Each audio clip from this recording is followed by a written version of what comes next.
Hello mga connection. So, magandang hapon. So ito nga, magde-deliver ako ng unit home credit sa Antipolo. So Midea 1.5. So sa mga gustong magtanong, sa mga gustong mag home credit,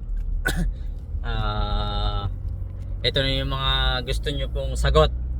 So magkano yung magiging down payment, magkano yung magiging monthly.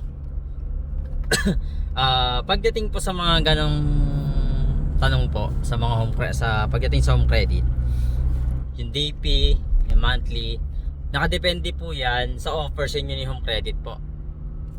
So sample, sa application, kasi pag-apply na po ngayon ng home credit is through application na po. So hindi na kayo tipong napakaraming interview. Sa cellphone nyo pa lang po, alam nyo na kaagad yung magiging result. So gagawin nyo lang po, mag-download po na kayo ng home credit apps. After nyo mag-download ng home credit apps, mag-registered. After mag-registered po, lalabas naman po dun sa dashboard nyo ng home credit kung meron pong offer sa inyo na product loan offer. After po nun, kiklik nyo lang po yung product loan offer. Pagka-click nyo po ng product loan offer, automatic may form po yun na lalabas.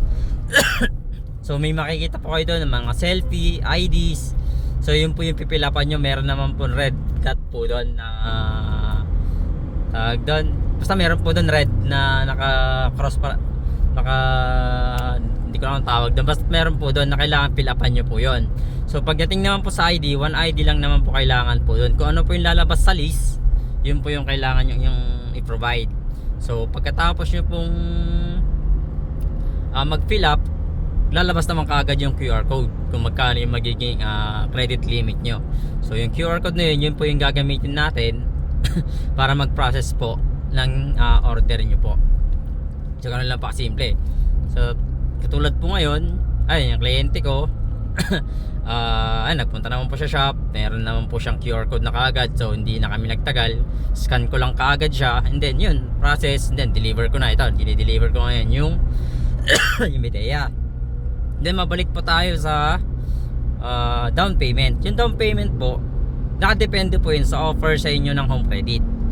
So kung meron na po kayong dating record sa home credit, nakakuha na po kayo, ang down payment po possible yun nasa 1,000, 1,500, 1,050, 900. So ganun na lang po yung magiging down payment nyo. So nakadepende pa rin po yun kung magkano talaga ibibigay sa inyo yung credit na down payment.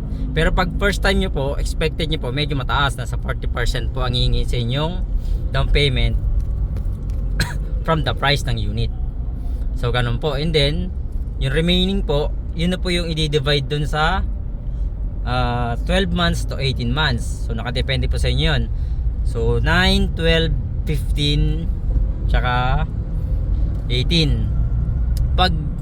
Pero kadalasan po kasi pag 24 months na nagkakaroon na siya ng interest. So nagbabago kaagad sa system po yon. So yun po yung kasagutan kung magkano magiging down, magkano yung magiging monthly.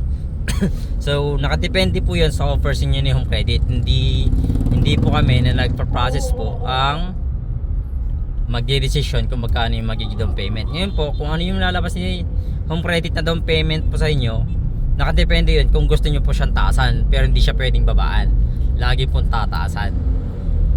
Dahil zero interest naman po si LA Connection, so nakadepende po sa inyo kung gusto nyo taasan yung down payment o susundin nyo na lang po yung bigay ng system ng home credit. So yun lang naman po. Sana nasagot ko yung mga tanong nyo.